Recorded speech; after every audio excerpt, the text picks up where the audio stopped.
नमस्कार, मी कीर्ती गायकवाड. स्वागत आहे आपलं आय न्यूज 28 मध्ये. चला तर मग जाणून घेऊयात महाराष्ट्रातल्या ताज्या घडामोडी. बोईसर येथे शिवकालीन इतिहास शास्त्र माहितीसह नाणी शस्त्रास्त्रांचे भव्य प्रदर्शन.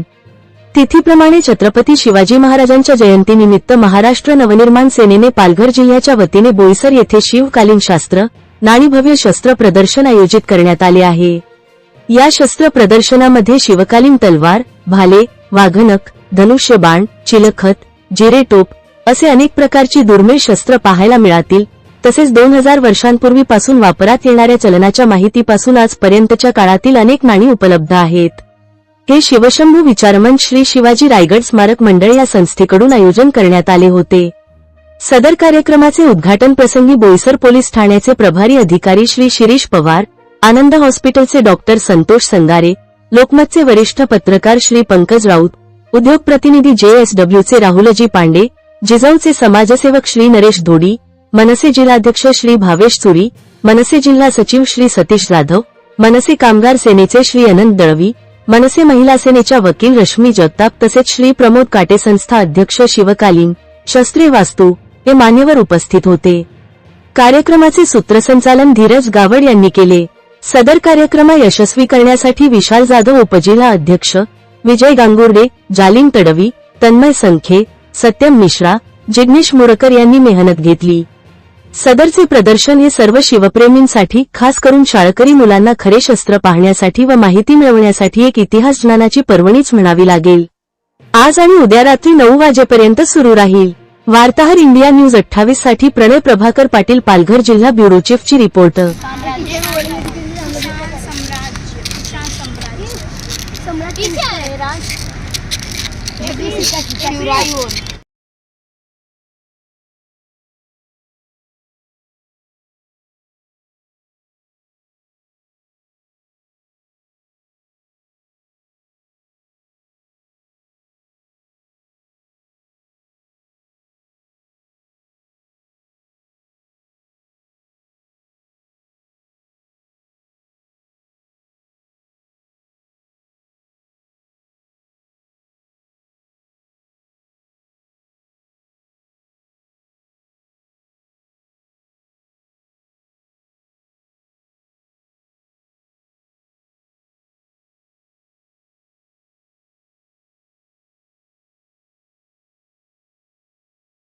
त्या मुलांना हातात लॅपटॉप दिलं पाहिजे, त्या मुलांच्या हातात पेन दिला पाहिजे, पेन्सिल दिली पाहिजे, वह्या दिल्या पाहिजे. त्यांच्या हातात मी बघतो अरे लाठ्या आणि काठ्या, आणि गोरगरिबाची मुलं ती लाठ्या आणि काठ्या घेऊन जातात. अरे कशासाठी? कुणाला मारून तुमचं भलं थोडंच होणार आहे? कुणाला मारून जरी टाकलं, काही विशिष्ट धर्माच्या लोकांना मारून जरी टाकलं तुम्ही, तर तुमचं भलं होणार आहे? होणार आहेत का? असं होणारच नाहीये. कुणाला मारून कुणाचं भलं होणारच नाहीये. शिवरायांनी विनाकारण कोणालाही छळ केलेला नाही. शिवरायांची निष्ठा ठेवा. जेव्हा जेव्हा तुम्ही चुकीच्या मार्गाने जाताल तेव्हा तुम्ही शिवद्रोही व्हाल. तुम्ही शिवरायांच्या तत्वांना जर त्यांच्या तत्वाची पायमल्ली करत असाल, कुणावर त्रास देत असाल, त्यांना मारत असाल किंवा गुंडगर्दी करत असाल, कोणत्याही संस्थेच्या नावाने, जे आपल्या प्रेमानेही ऐकत नाही आहेत किंवा आपल्या जनतेचा छळ करतायत, गोरगरिबांचा छळ करतायत, अशा पाटलाला देखील शिवरायांनी कडेलोट केलेला आहे. त्यामुळे शिवरायांचा संदेश काय आहे की रयतेवर प्रेम करा, रयतेवर प्रेम करा आणि गोरगरिबांना मदत करा, त्यांना उठवा. धन्यवाद.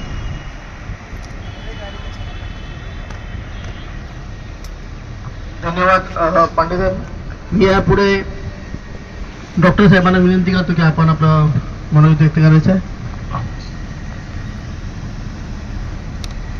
महाराष्ट्राचे आराध्य दैवत छत्रपती शिवाजी महाराज या मंचावर बसलेले पोलीस निरीक्षक पवार सर, ज्येष्ठ पत्रकार राऊत साहेब, पांडे सर, प्रमोदजी आणि दळवी साहेब, त्याचप्रमाणे भावेश, विशाल पवार, या मित्रांचं नाव धीरज, या आपल्या सगळ्या टीमचं या कार्यक्रम आपण जो आयोजित केला त्याबद्दल आपलं किती कौतुक करावं तेवढं थोडं आहे.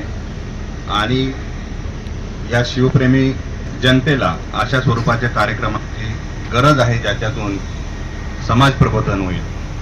मित्रांनो, छत्रपती शिवाजी महाराज या तेजस्वी सूर्याबद्दल बोलण्याची क्षमता आपल्यासारख्या सर्वसामान्य माणसाची नाही.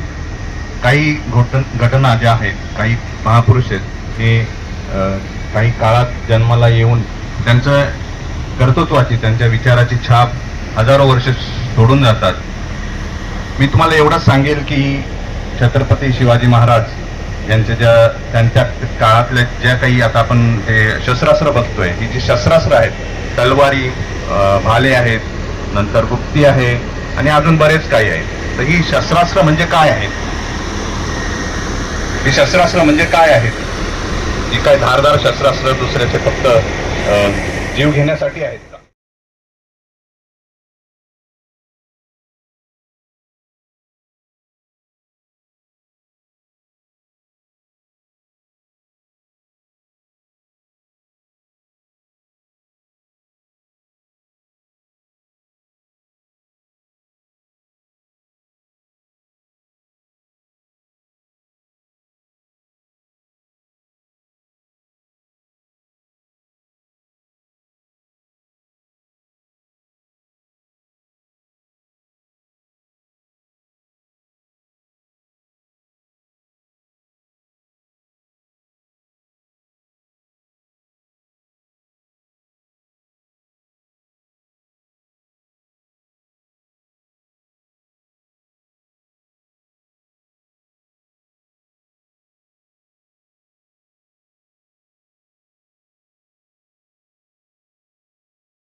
जड बिलकुल शस्त्र नव्हतं. याचं सगळ्यात उत्तम उदाहरण, आता हा जो आहे शस्त्र कशा करता काढला, तुम्ही कल्पना करा, एक साधारणतः 5 फुटाचं शस्त्र आहे. माणूस 3 फुटापर्यंत उडी मारतो, म्हणजे 10 फुटाच्या पुढच्या माणसाला मारू शकतं ही क्षमता आपल्या सैनिकामध्ये होती. अशा प्रकारचं शस्त्र काय बरं, बराच वेळा ते मेसेज करतं बघा, जड शस्त्र होतं, एवढी मोठी तलवार होती. तुम्ही कल्पना करा, आपल्या महाराष्ट्रातलं हे शस्त्र आहे, हे किती हलकं आहे. तुम्ही थोडंसं आता ही बघा, पूर्ण हलकं आहे ना, बरं पातळ आहे, जड नाही. दोन्ही बाजूला धार आहे, म्हणजे ते कसंही फिरवलं तरी हे पुढच्या शत्रूला वार करता येईल. अशा प्रकारचं टेक्नॉलॉजीवालं शस्त्र आहे. अशा पद्धतीने 5 फूट म्हणजे 10 फुटाच्या पुढच्या ह्याला मारताय. मी नंतर तुम्हाला पुढचं ते तलवार आपली मराठी त्याची पुढं नंतर दाखवतो. 2 व्हीलर 10 जिरेटोप आहे, चिलकत आहे. चिलकतीमध्ये पण काय होतं बघा, ही जाळी होती, जाळी वरून लावली जायची, जाळी वरून लावली जायची, जेणेकरून एखाद्याने जर आपल्याला शस्त्र मारलं तर पहिल्यांदा जाळीवरती त्याची धार कमी होईल. डॉक्टर साहेबांना माहिती आहे.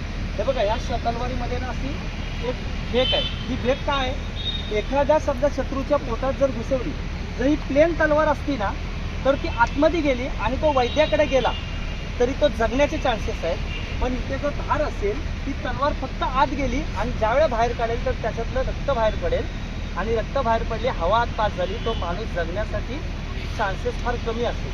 ही टेक्नॉलॉजी होती. मी तुम्हाला सांगण्यामागचं कारण आहे